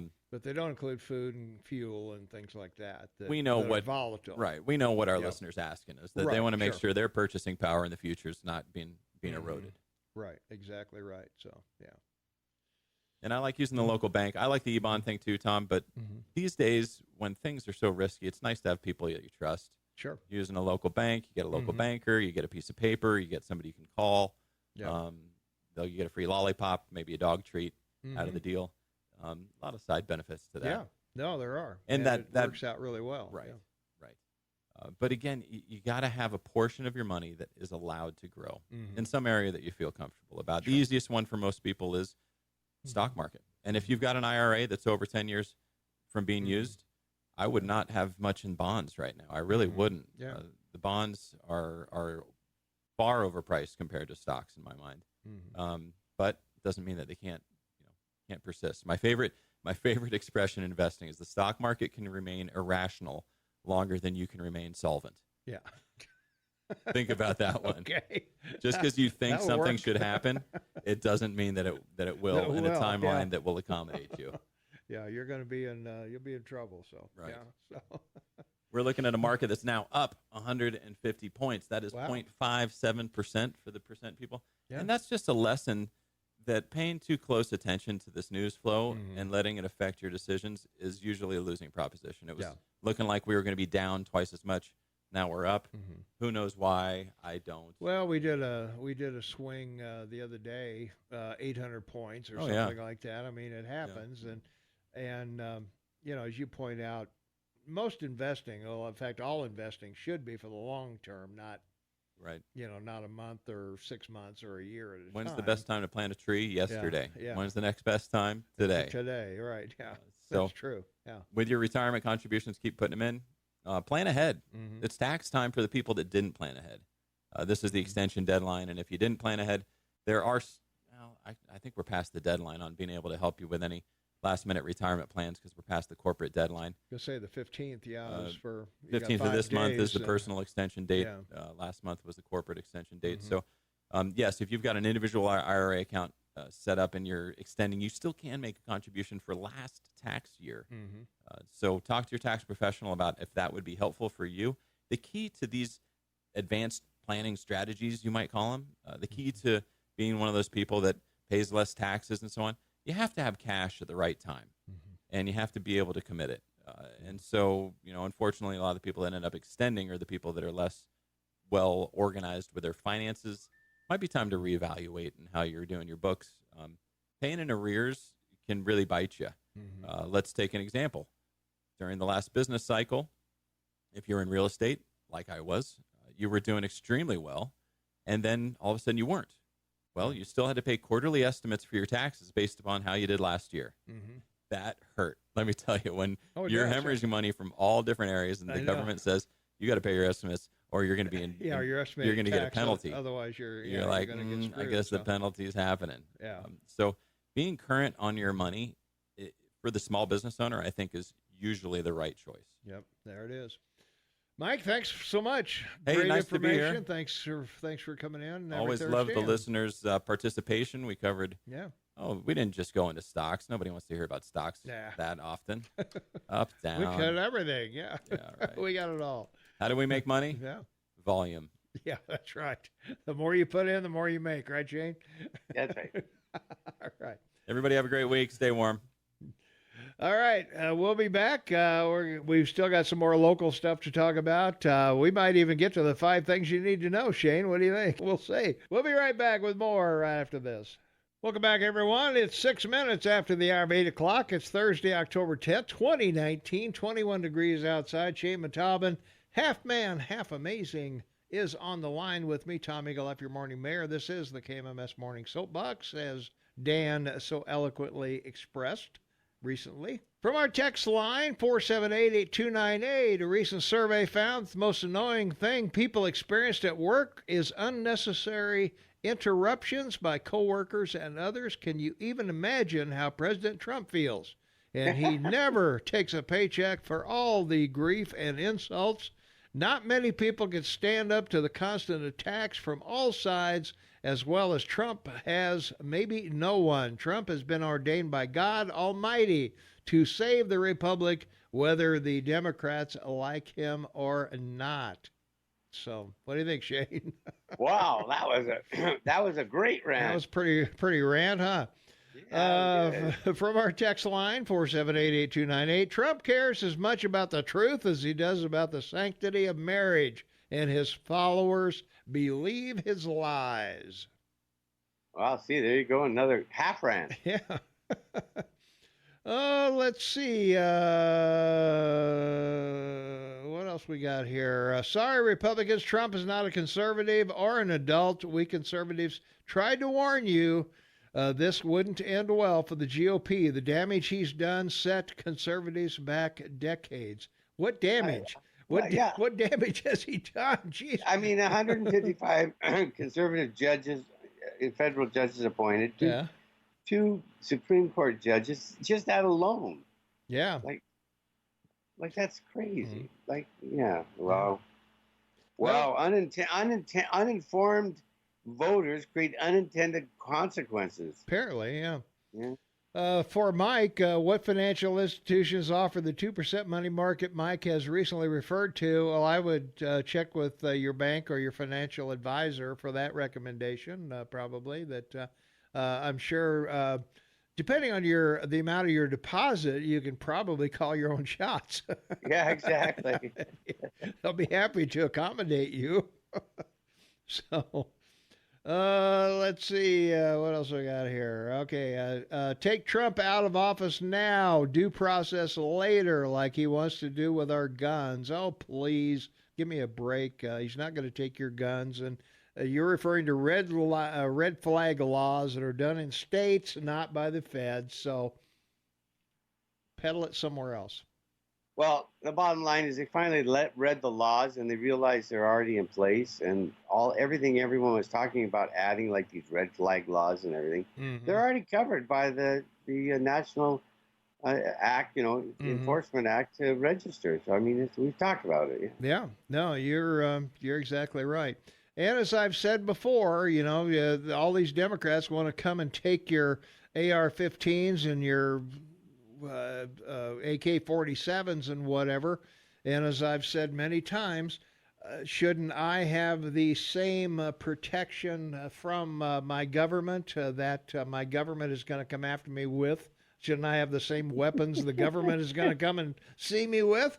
I think so. I don't want to take a knife to a gunfight. That's right. What's the expression? All fair in love and war. Something like that. So, well, let's take a phone call. 522-TALK is the number, 522-8255. Calling you on the Morning Soapbox with Tom and Shane. What's up? Well, just what you were talking about, Tom. Yeah. There's new numbers. Yeah. New numbers put out by the Federal Bureau of Investigation. Ooh. For 2018. Murders by knife, 1,515. Murders by rifles and shotguns combined, 532. Murders by fists and feet, 672. Murders using a blunt object, bat, etc. Morning Soapbox. Morning Soapbox. 443, which is more than either rifles or shotguns. So it seems that there's probably a lot more people taking a knife to a gunfight than you think. I guess so, apparently. Does it not tell you how many people have been killed in the last year by handguns? Nope, they only talked about long guns. Or this study these numbers that they put out. Yeah, well, that's not good, because 80% of the homicides in your country are with handguns. So. Right. Well, knives are still 3 times higher than rifles and shotguns combined, or almost 3 times. And Mike asked a question about the park. Oh yeah. Well, we were there not this past weekend, the weekend before, and there was tour buses all over the place. We stopped into the log cabin for breakfast Saturday morning. It was early. There was nobody in there, and I got to talk to the kid. He's been working there forever, and asked him about China and the park. And he said they bought up 2 of the big hotels. And he says, I ain't sure about some of the smaller ones. He said, I think that they've done a couple of those too. But the 2 big holes, they've got the shooting range there, and they've got at least 6 Chinese restaurants there. I mean, there's every time you turn around, you're looking at a sign that I couldn't read. Okay. But they ought to teach. I think if you're going to have a tour of those people in a big bus like that, they should have an interpreter, because there's signs all over the place, like at Gibbon Falls, for instance. They've planted. Well, yeah, but see, we went through this back in the 80s. There are no public golf courses in Japan. The only thing you can do if you golf is go and stand on a 7-level driving range. That's it. Yeah. So I don't know about Japanese are famous for taking trips, and so the industry vertically integrates it. So you fly on Japanese airlines, and then you get to Vancouver, and you get on a Japanese-owned bus, and then they take you to a Japanese-owned store, and then they take you to a Japanese-owned hotel, and you eat at Japanese-owned restaurants, and you use chits. You don't even use Canadian money to settle your account. You use travel chits because it's all Japanese stores. And Well, we went to that whole thing. Yeah. That's good, but that's not what I'm talking about. They at Gibbon Falls, and that's just one. They're all pretty much the same. They've put in some of the native plants off the walkway, trying to put it back to the way it was, and they got signs all over the place not to go walking in those. But nobody seems to obey that. Yeah. I mean, they trampled over everything, Mm-hmm. and they still don't. After all the news that's out there, they don't have a lot of respect for the animals. I mean, That's because they want to eat them. Yeah, they're trying to. I don't know what they want to do, but they get way too close. Yeah. Well, I think it's a petting zoo. I mean. Well, they don't need to get close because they're all packing around like $2,000 cameras. Well, yeah. So. And long lenses. They don't have to get close, but they like to get close. Yeah. Well. Me, I learned my lesson a long time ago. I don't want.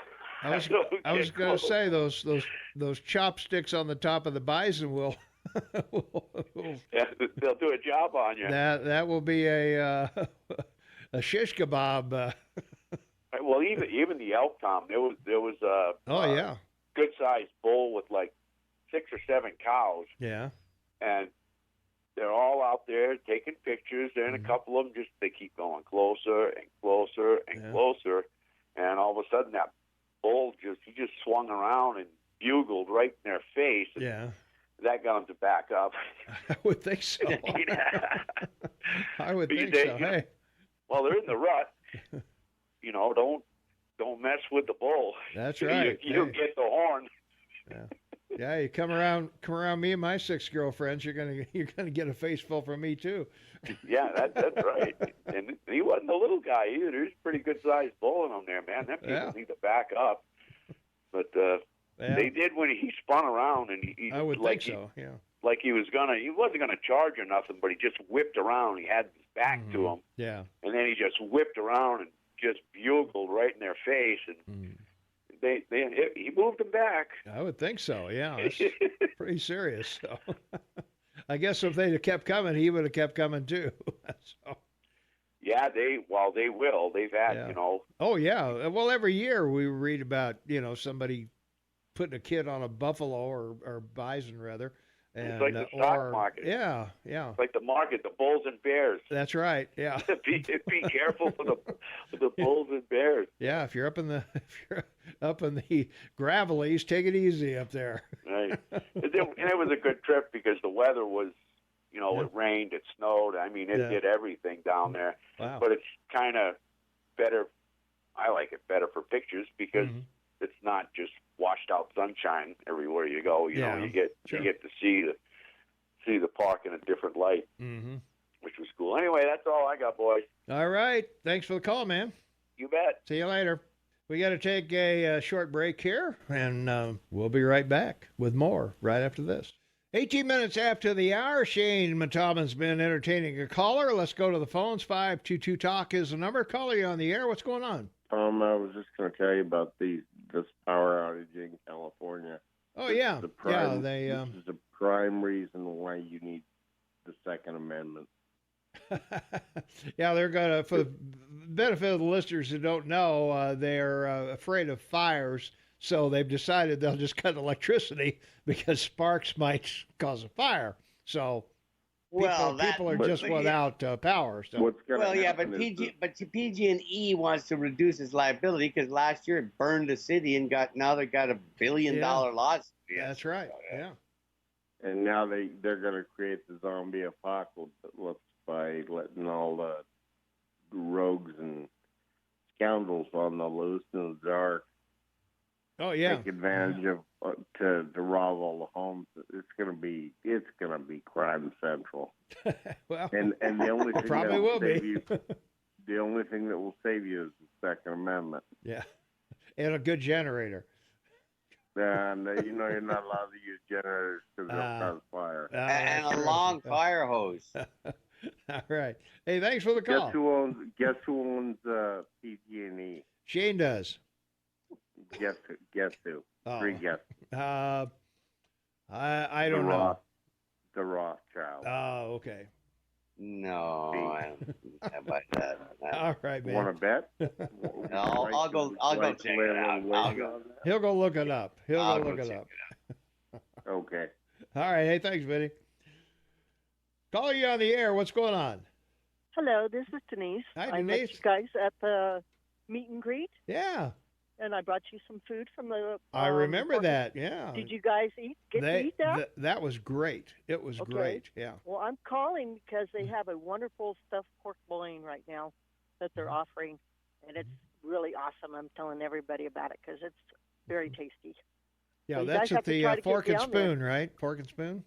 Yeah, Mhm. yeah. It's a apple blue cheese stuffed pork loin with fried green tomato casserole. Wow. And I don't like blue cheese, but it Yeah. was really good. And I've Yeah. never had fried green tomatoes before. Well, You've never had fried green? Oh, sister, you got to No. go to the South and eat something. well, Well, I she didn't have to go now, and south. they- She they got were them right very here. good with- they were very good with the pork loin, and I mean, I couldn't believe the portion they gave us last night. It was Yeah. just a whole, almost filled the plate.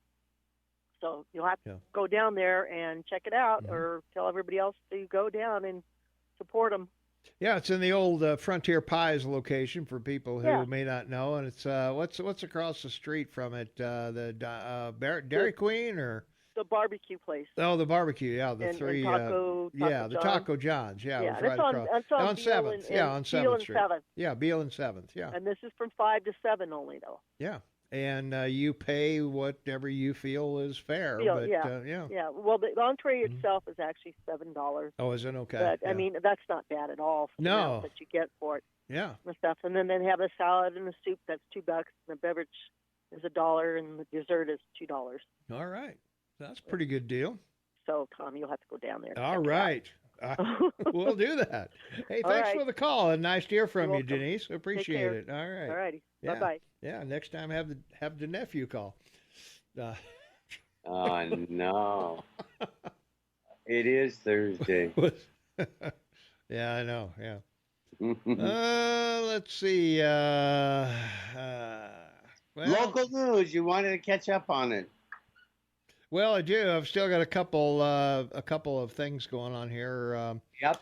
From our text line 478-8298, another satisfied independent here. Go Trump. I don't care if you are a Republican or a Democrat. I'm just glad about your being a great president. So you got that going for you. Those are not Japanese in Yellowstone Park, Pete. Those are Chinese. So maybe so. I don't know. And let's see. Best soup is from one of our texters for the fork and spoon. So, all right. Let's see. What do we got on local news? Well, we got Gallatin County hires a 9/11 Center director now. We got a new director for the 9/11 Center, and his name is Tim Martindale. He will move into the director's role on Friday, and he'll take over the Gallatin County Sheriff's Captain Jim Anderson, who's been serving as the interim director since August of 2017. And the Gallatin County 911 Communications provides emergency dispatch services for the Valley's law enforcement and first responders. And he will be in charge of about 40 people out there. So my question is, who has the priority, this guy or 9/11? Well, what do you mean? 911. Yeah, what about it? Well, if you call up 911, does that have the priority, or does this guy have the priority? Well, you don't call him. That's what I said. Yeah. So you dial 911 for an emergency. You get a 911 operator. Right. So does he have priority over the equipment available, or do they send it to you? Well, he oversees the operation and makes sure. No, terrorist operation, not 911. Big difference. Big problem. A lot of cities in North America with this. I guess I have no clue what you're talking about. All cities have terrorist oversight like this guy does because of 9/11. And it interferes with 911 priorities because they have a priority over 911 calls. So if someone's in a car accident and there happens to be some kind of terrorist issue going on, then he takes over and the protocol shifts to him, not to the individuals that are in a car accident. Well, I would guess so. I would assume if there's a terrorist attack in Bozeman that he would direct emergency personnel or direct his people to send emergency personnel to the terrorist place. Well, you have to assume that they think that's possible. They're paying some guy probably $100,000 to overlook it. Well, why can't 911 just deal with this? Why have a double expense for something in a community of your size? Doesn't make any sense to me. Well, he's just the director. You got to have somebody in charge of the 911 center. He's the director of terrorism. You just No, he isn't. He's the director of the 911 center. Oh, that's not how I heard you read it. Yeah, Gallatin County hires director for 911 center. Okay.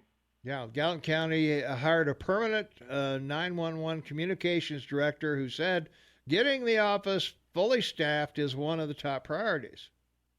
Okay. So, yeah, he's not a, I don't know, a god. No, of course not. Anyway, I'm sorry if I misspoke. But no. It's very curious. That's very cool. Yeah. So 2 years. Wow, that's a long time. Took them 2 years. Yeah. Wow. Apparently, finding a qualified person that knows all the ins and outs of 911 and terrorism and all that is not easy to find. And they got to be paying him at least $75,000 a year. I would think so, and they got to move him here. He's got to want to come here, of all places. And so, yeah. Well, I better buy some insurance for burial services. I think we're going to be here a lot longer than we think. Probably so. Yeah. I don't see anything about his salary here, but I'm sure he's well compensated. So. Martindale stood out from the other applicants in a nationwide search. He said Martindale's experience made him the ideal choice to lead the center. County said in its release that the search for a director begin in June. So there you are. That's right. 4 months. 4 months to get him, I guess. And yeah, his last job was 911 coordinator for a New England village of 1,200 people. So he's got great experience. Yeah. So, well, let's hope so. It's all computers and phones anyway, right? Yeah. Let's see. Pay attention to the signs when you use bathrooms in Yellowstone. The Asians got up upon and stand squat on the toilet seat is the reason for the unusual signage. The park couldn't figure out why hundreds of toilet seats were busted. This is why. So I don't know. Didn't you mean Wink Martindale, Tom? Yeah, it's Wink Martindale, the former game show host. That's right. Yeah. From what was he on? Tell the Truth or something like that. I don't know. Or one of those wives shows.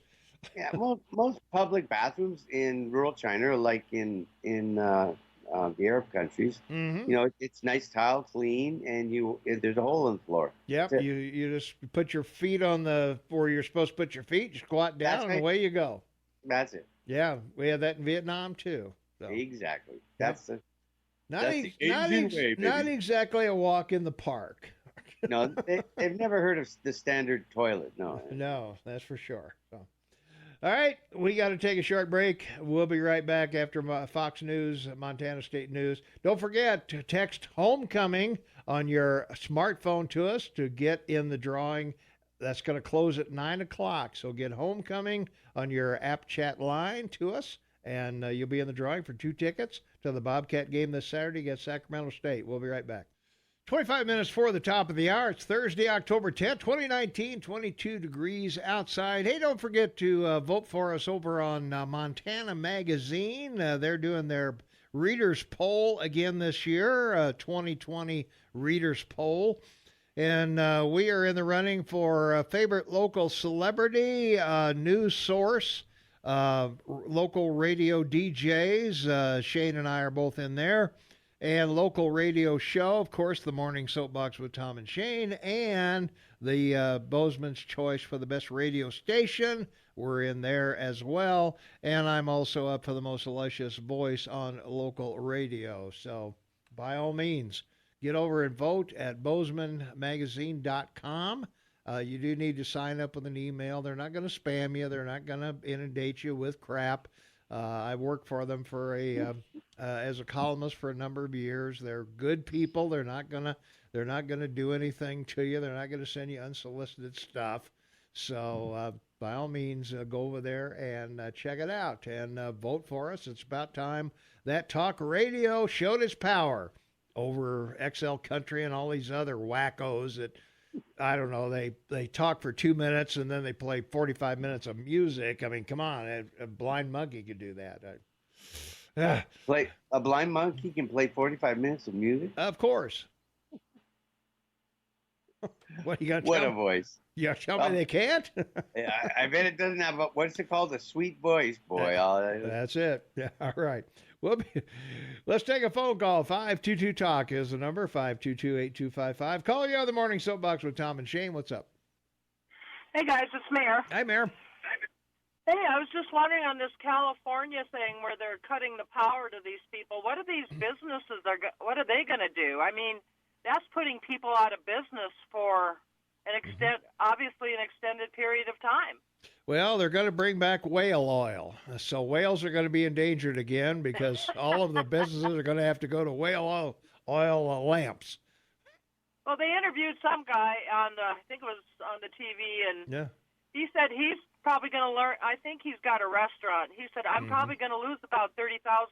I mean, well, yeah. So is PG&E going to be on the hook for that? I mean, to me, that would be a lawsuit because it's not Mother Nature cutting the power per se. I mean, it's the power company cutting the power. And then if you've got a freezer full of food, what do I mean, this can cost people a small fortune. Well, it could. And on top of that, the employees probably can't make change.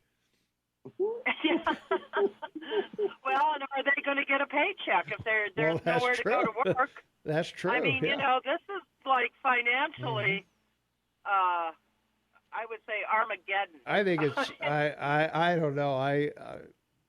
Well, it's a proactive response to the annual burning that occurs because of the wild grasses that grow in the countrysides every year, and we see them burning every year, just like in places like the Amazon tropical forest or the savanna of Africa. When the grass dries out, it generally burns away. So they got to do something. Well, about they paid a big price last year because they were guilty of sparking something and setting that fire that destroyed Paradise, California. Well, are they sure that it was even from that? I don't know. Oh yeah, PG. Yeah, PG, they have a $1 billion lawsuit against them. Yeah, they're in court trying to fight that. So that's one of the reasons they're shutting the power down, because they don't want another instance of that happening. So, well, how many years have PG&E been in business, and how many times has that happened? Once. Yeah. Oh well, they've gone bankrupt 3 times. Yeah. So this will be the 4th time. The last time they went bankrupt was what was it called that controlled the power grid, Tom? Oh. Well, they had a bunch of brownouts. I know that way back when. Yeah. But you remember that stock that collapsed, 15, 20 years ago and cut the power in California and everything? No. It turned out PG&E was. Would that be Con Ed? Yeah, right. No, it was that power stock that was manipulating prices of power, electrical power. Enron? Thank you. Yeah. Yeah, they got hammered by Enron, and the governor got blown out because of their PG&E and what they're paying Enron for power.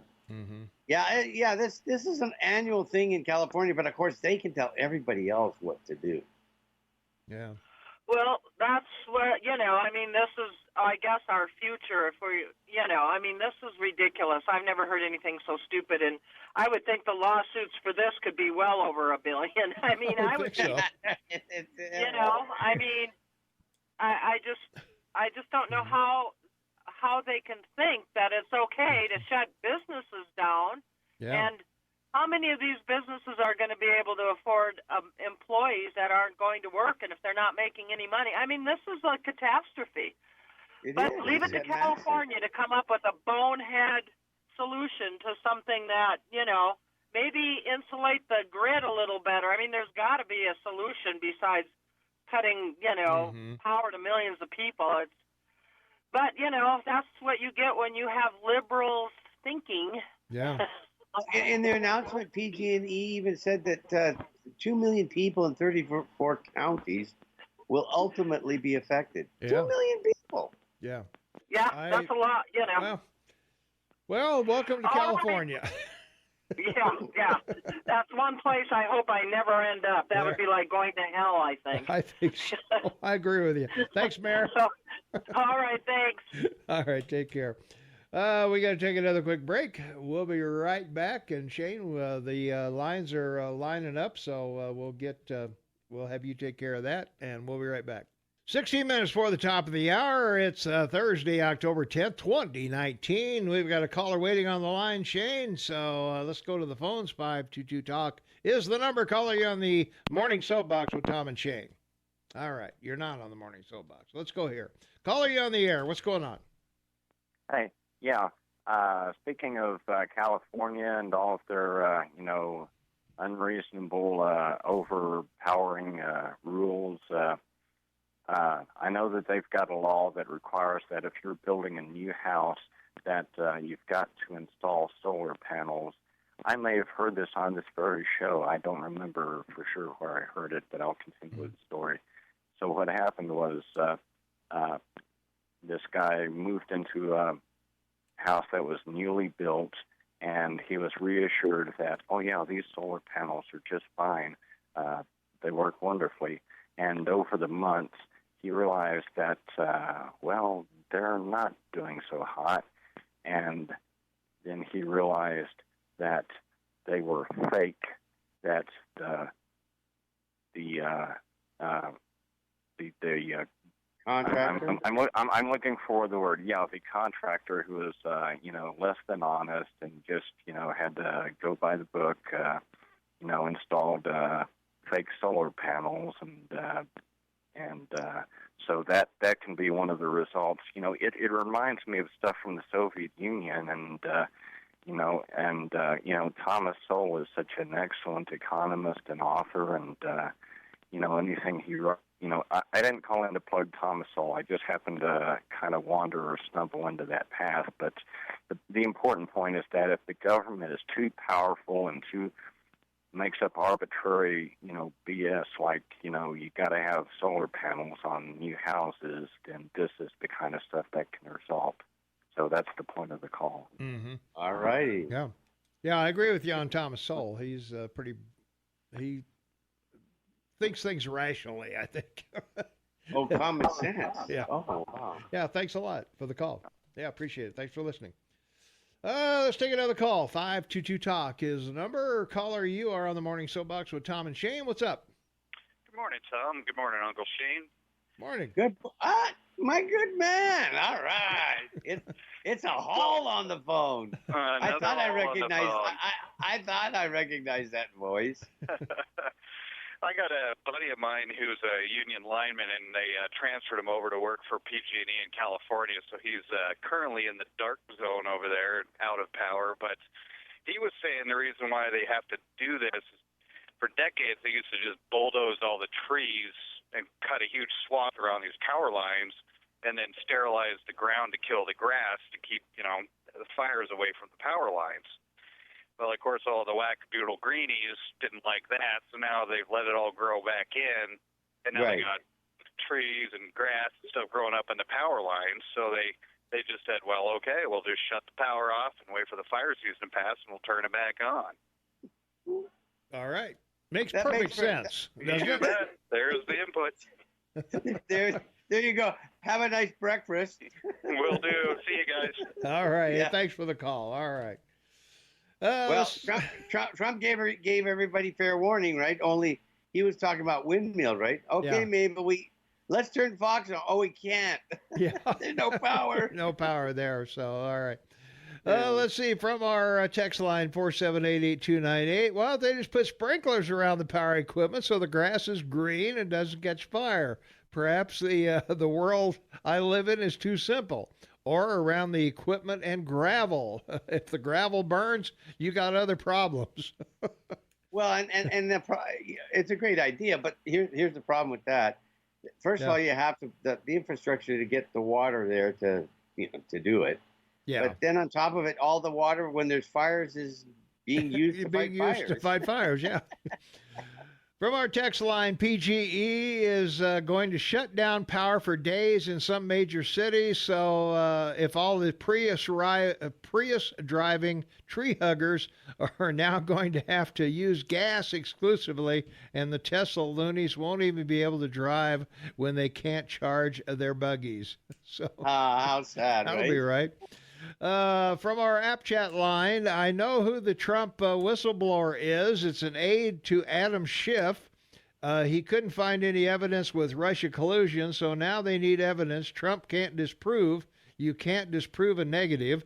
This is why they are working so hard to keep this secret in a town that leaks more than the Titanic. So there you are from our chat line, our app chat line. There you go. Yeah. So the end of the republic is indeed near. Yeah, that would be it. Yeah. So, all right. Let's see if we got caught up here on all our. I think we caught up here on all our text things. So, 5 things you need to know. Obviously, the big one is that Turkey launches offensive in Syria against U.S. Kurdish forces, and the president is monitoring that to see what's going to happen, how bad this is going to be. And I think the early reports are a lot of atrocities and other things going on. The collateral damage will be horrific. The Turks hate the Kurds. They just, it's one of those things. It's a tribal deal. Mm-hmm. It's like the Alouettes fighting the Saudis, right? Same thing. Yeah. Okay. From our text line, 4788298, in regard to blind monkeys, I resemble that remark as just trying to make a living, jerk. Thanks for embarrassing me in front of my daughters, who I encourage to listen to you. No way someone as insulting as you should get an award. What was the insult about monkeys? Oh, singing? No, blind monkeys could do a talk show on. Yeah. That's an expression. Well, yeah. That's not even a thought. It's an expression. Well, whatever. Okay. Anyway. Now they're going to discard, expressions, right? Like. Well, they have a right. Did you see the other day? The sign okay. The sign okay. Yeah. Is not okay anymore. Yeah, I know. Yeah, that's a white supremacist thing. God save and long live the president. Can we get a lifetime appointment for the president? So. Yeah. All right. There you go. Well, there was a guy on last night saying Trump better be careful because someone's going to. He actually said this. Someone's going to take him out on CNN last night. Yeah, you think so, huh? Yeah, it's just his presidency is mortally in danger. What? All right. Wow. We've got to take a quick break. We got to get the Rush update in here. Shane, we got a caller on the line, so if you could help them out, and we'll be right back after Rush update, Big Sky Mattress, and the MSU Bobcats. Here's Rush. 5 minutes before the top of the hour. That means you've only got 5 minutes to get into the contest for the App Chat football tickets. You got to go to AM 1450 KMMS on your smartphone and text the word homecoming to us on the App Chat line. If you do that before 9 o'clock, you'll be in the drawing for 2 tickets to the Sacramento State game on this Saturday. And watch the Bobcats win again. They've won 5 in a row. They're 2-0 in the conference. So let's see if we can keep that winning streak going. We got a caller on the line. Caller, you're on the Morning Soapbox with Tom and Shane. What's up? Hey, this is a blind monkey out here. All right. How you doing? I'm Yes? Hello? Did I lose you? Go for it, Shane. Oh. All right. Well, I'm still out here looking for Bernie supporters, so I can't find any. I don't know where they went to. They must be under the snow. Anyways, I heard that this IG report isn't going to come out till May. Boy, that's going to be a long time of suffering fools for the winner of all these liberals who are pounding their fists on impeachment over a phone call that we have the transcript to. I talked. Well, I was saying it's incredible because of the problems that exist that, everybody's trying to figure out how to get ahead of the game, get ahead of the story, right? Oh, hello. Yeah. Oh, are you there? I'm here. Are you there? Okay. No, someone sounds like they're hanging up. Anyways, so they said their report won't come out till May. Oh, Shane. Shane's phone just went south. That's what happened. Yeah. There you go. Oh. Maybe you are a blind monkey. Well, it could be. I don't know. Shane's trying to call back in, so we'll see. Well, you have to hang up the phone. All right, I did. I hung it up. It's hung up. No. Okay. Cool. Shane hasn't mastered speed dialing yet, so. Right. Well, he's on the metric system. I was telling him that's that. it. Yeah. Everything's a little slower. It's a metric. It's a metric issue. That's right. That's well, I'm just kind of bummed out that this report's going to not come out till May because. I didn't hear that. Did you hear that, Tom? I have not heard that. Hannity had some reporter on yesterday from the Hill. I forget his name, Solomon or somebody, and he said that they were expecting it to come out in May. Maybe there was. Are you confused now and then? Well, wait. Are you talking about the IG report or Durham's report? Well, I think Durham's might come out. Would Durham's come out sooner, or would the IG one come out? No, the IG report they've been saying is going to come at any time. Mm-hmm. Oh, really? Okay. All right. On the FISA warrants, right? Yeah, they've been saying that for months, though. I hope so because the people that liberals I've talked to around town who don't know anything about anything are just are like, oh, that's all old news now. I mean, that's the whole narrative because they know they're so guilty and they know this report is going to be so bad that now the narrative is, well, that doesn't even matter because now he's treasonous towards his country by having someone try to dig up dirt, and it's like that. So all that IG report might come out and it's just going to fall flat on most of the people who are like, oh, that doesn't matter anymore. Who cares? Well, my sister's theory is Trump is goading the Democrats into voting on this impeachment inquiry. And either the day before or while they're voting, he drops a Horowitz report about the FISA wars. Well, maybe so, but I don't trust a lot of Republicans either.